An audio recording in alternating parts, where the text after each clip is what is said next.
میں نے گدے پر اس کے بالکل قریب بیٹھ کر اس سے استحوانی ہاتھ تھام لیے۔ ہجر کی آگ میں اس کی بڑی بڑی بادامی آنکھوں میں فروزہ تھی۔ کیا مانگ رہے تھے؟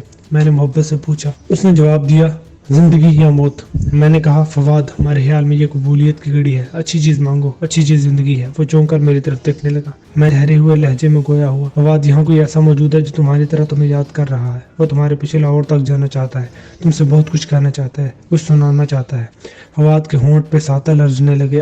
آپ زرش یہاں کی بات کر رہے ہو؟ میں نے اس بات میں سر ہلا دیا۔ اس نے اپنے سر کو دائیں بائیں حرکت دی اور پھر آنکھیں بند کر کے سر دیوار سے ٹکا لیا۔ یہ کیسے ہو سکتا ہے کہ وہ مجھے بھی یاد کرتی ہوگی؟ وہ حقان ولا کی بہو، وہ لاکھوں میں کھیلنے والی، اس نے تو بس ایک وقتی سمجھوتا کیا تھا۔ یہ غلط ہے، آپ مجھے تسلی دینے کے لیے یہ باتیں بول رہے ہیں۔ عمران نے کہا، دیکھو فواد، اس کھڑکی کے باہر سورج چمک رہا ہے، جیسے یہ جھوٹ نہیں ہے ایسے یہ بھی جھوٹ نہیں ہے جو ہم تمہیں بتا رہے ہیں۔ وہ ہچکیوں سے رونے لگا۔ اندرانہ کی آخری رسومات مسلمانوں کی طرح ہی ادا کی گئی، مگر کئی لوگوں سے یہ پتہ چلا کہ وہ دل سے کبھی مسلمان نہیں ہوئی۔ وہ کسی سوریزان کو دیوتا مانتی تھی۔ مزاجن بھی وہ اپنی بیٹی زرچہاں سے بہت مختلف تھی۔ اگر یہ کہا جائے تو غلط نہ ہوگا کہ نفرت کی آگ میں جلتے جلتے اس کا دل آتش کدہ بن چکا تھا۔ حقان ولا میں شدید علیل شاہ زمینہ کی حالت یک سنبھلنا شروع ہو گئی۔ اب اسے اس کی والدہ وردہ خانم کی وفات کی خبر دے دی گئی تھی۔ ڈاکٹر شاید اس کی ٹریٹمنٹ کر رہا تھا۔ نوروز کی طرح اب ڈاکٹر عظیم سے بھی مال حرام برآمد ہو چکا تھا۔ عظیم کو نوروز اور حاجی رانی کی طرح ہی حقان ولا میں بند کر دیا گیا۔ پرنس وقت فطری طور پر ایک قانون پسند شخص تھا۔ وہ ان تینوں کو از خود سزا دینے کے بجائے قانون کے حوالے کرنا چاہتا تھا، مگر فی الحال ایسا ممکن نہیں تھا۔ اس کے لیے تھوڑا سا انتظار کرنا تھا۔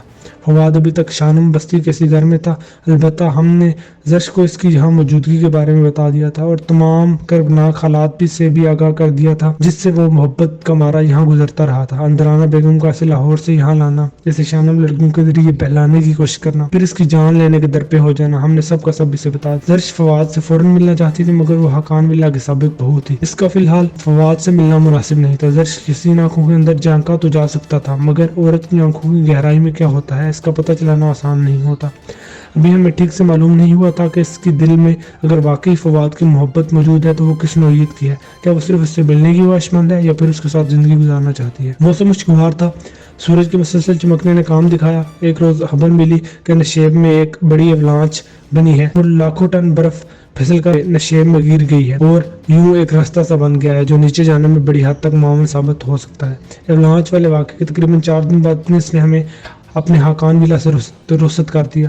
وہ کئی طرح سے خوش اور مطمئن تھا۔ اس کا جرری دشمن شنگرے اپنے ہی اعمال کی زد میں آ کر نہایت کمزور پڑ چکا تھا۔ وہ لمبے عرصے کے لیے بستر پر پڑ گیا تھا۔ در حقیقت شانم لڑکیوں سے شب و روز کی قربت نے اسے اندر سے کھوکھلا کر رکھا تھا، لہذا گولی کا ایک زخم بھی اس کے لیے وبال جان بن گیا تھا۔ اس کا دست راست اور سب سے بڑا بدماش عالم خان راہی عدم ہو چکا تھا۔ پرنس کے لیے اطمینان کی ایک اور بات یہ تھی کہ شاہ زمینہ صحت یاب ہو رہی تھی۔ میں نے اور ماہین نے اسے دیکھا، اس کے رخساروں کے گلاب پھر سے اپنے رنگ پر آ رہے تھے۔ اس نے حقان ولا میں بسنے کے جو معصوم سپنے اپنے دل میں سجائے تھے وہ پورے ہونے والے تھے۔ پرنس نے محبت تو زندگی میں ایک ہی بار کی تھی اور وہ لڑکی اب اس دنیا میں نہیں تھی، لیکن یوں لگتا تھا کہ شاہ زمینہ کے ساتھ وہ ایک اچھی شادی شدہ زندگی گزار سکے گا۔ ہم حقان ولا اور ظہیرے سے روانہ ہوئے تو فواد و زرش بھی ہمارے ساتھ تھے۔ روانہ ہونے سے پہلے دونوں نے مدت بعد ایک دوسرے کو دیکھا تھا۔ دونوں کے چہروں پر کئی طرح کے رنگ بکھر گئے، مگر دونوں نے ایک دوسرے سے بات نہ کی۔ ہمارے قافلے میں لکڑی کی 2 ڈولیاں بھی شامل تھی، یہ زرش اور ماہین کے لیے منگوائی گئی تھی، تاہم ماہین نے ہمارے ساتھ پیدل چلنے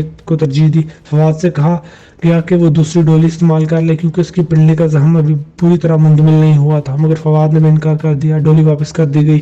ہمارے قافلے میں 2 مقامی کوہ پیما اور 15 کے قریب مسلح گارڈ بھی شامل تھے۔ وقت رخصت خوب برو زرش جہاں نے مڑ کر بھی پرنس یا حقان ولا کی جانب نہیں دیکھا تھا۔ در حقیقت پرنس اور زرش کے درمیان کبھی پیار کا تعلق قائم ہی نہ ہوا تھا، بس ایک بوجھل سا رشتہ تھا جسے دونوں کسی نہ کسی طرح نبھاتے آ رہے تھے۔ اس سفر کی مشکلات کا ذکر کیا جائے تو کہانی بہت لمبی ہو جائے گی۔ ہم بہت سنبھل کر چلتے ہوئے 2 روز میں ایسے مقام تک پہنچ پائے جہاں گاڑیوں کی سہولت حاصل کی جا سکتی تھی۔ جس ڈرائیوری نام ہاں کے ساتھ ہم یہاں پہنچے تھے وہ ہمارا انتظار کر کے 2 ہفتے پہلے واپس جا چکا تھا۔ بہر طور تھوڑی سی کوشش ہمیں ایک اچھی حالت کی بیڈ فورڈ جیپ ڈرائیور سمیت مل گئی۔ ہم پانچوں اس میں سوار ہوئے اور اپنے ساتھ آنے والے گارڈز کو الوداع کہا۔ اب معاشرت بھی ان کی خوبصورت بلندیاں اور ان بلندیوں کے سارے اسرار ہمارے عقب میں تھے۔ ہمارا رخ جنوب کی طرف تھا، جنوب جہاں کے سرسبز میدان اور بہتے دریاؤں سے آگے لاہور واقع تھا۔ لاہور کے پرہجوم کوچے ہمیں اپنی طرف کھینچ رہے تھے۔ میں نے فواد اور زرش کو علیحدہ علیحدہ سمجھا دیا کہ وہ عمران کے بارے میں کسی سے ذکر نہیں کریں گے، وہ ہمارے ساتھ تھا۔ یہ پردہ داری اس لیے بہت ضروری تھی کہ شفقی مزاج حشام کی وجہ